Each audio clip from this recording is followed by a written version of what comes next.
Et t'as Kennedy qui disait une phrase que j'aime bien, il dit, ces cons-là, on leur a dit qu'ils étaient des poètes, ils ont fini par le croire. Et c'est pareil, on leur a dit qu'ils étaient des revendicateurs, des politologues ou du machin, ils ont fini par le croire aussi, quoi.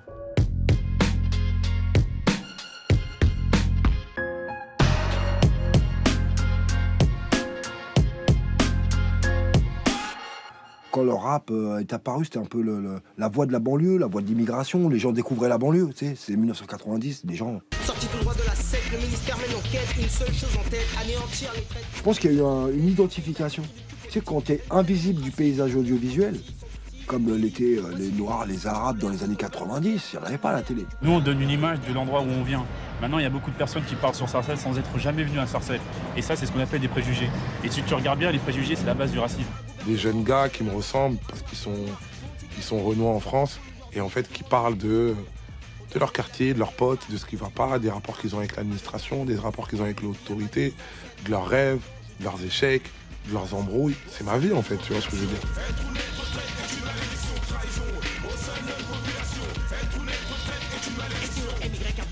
Tu manges ça en pleine tête, tu dis bon, t'as vu, on a connu Téléphone, on a connu Renault, Brassens, d'accord, mais c'est pas le même concept, tu vois. Déclencher les hostilités. Pourquoi les jeunes sont violents? Pourquoi les jeunes sont violents? Il y a plusieurs raisons. Première raison, l'inactivité, le chômage. Le responsable du chômage, qui c'est? Deuxième observation que je voudrais faire, j'aimerais qu'on nous montre les réels rapports de la police, entre la police et les jeunes dans les quartiers. Moi, quand je me fais quand je me fais interpeller par un policier, il vient pas me proposer du travail, il me met 2 coups de latte entre les jambes, il me colle contre le mur. Depuis Vaux-en-Velin, continuité des émeutes. Sartrouville, Vénissieux, etc. À chaque fois avec bavure. Le traitement médiatique de la banlieue se crée autour de clichés. Alors la voix des rappeurs devient pour les médias la porte d'entrée d'un monde qu'ils ne côtoient pas. Par dépit, les rappeurs ont-ils une mission, un rôle de haut-parleur? Vu qu'on avait quand même un instrument pour pouvoir dire ce qu'on avait à dire, c'était de l'engagement qu'on prenait quelque part. C'était un peu du social surtout.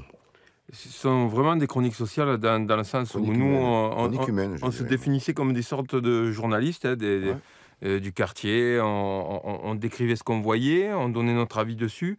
Mais il n'y avait pas de pensée, de philosophie, de dogme. Tu sais que tu dis tout haut ce que certains pensent tout bas. Et il y a besoin de ça dans la société, malgré tout. Notre but à nous, c'était de faire réfléchir autant les gens des quartiers, mais surtout aussi à faire des quartiers. C'est pas que les quartiers, c'est les gens qui sont dans le besoin, c'est etc., etc. Mais aussi faire comprendre aussi à nos élus, aux gens qui sont à la tête de tout ce système, qu'il y a des gens qui existent et que c'est eux qui les élisent.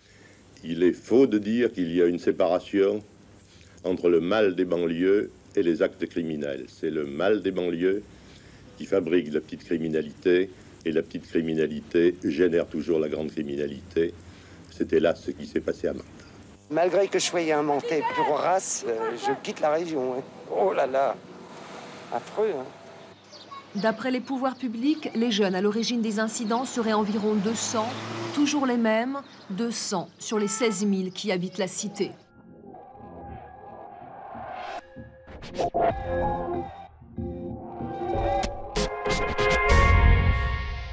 Ce qu'on dit, c'est ce qu'on vit. Ma parole, c'est pas du vent. Si on prend le terme politique de base et que c'est l'intérêt de la vie de la cité, oui, on peut dire que c'est politique. Toute parole devient politique à un moment donné.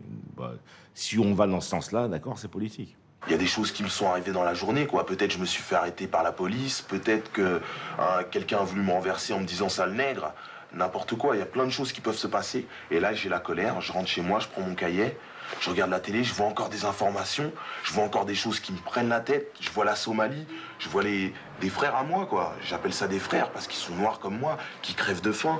Je vois en Indochine, il y a la guerre, je vois en Irak, il y a la guerre.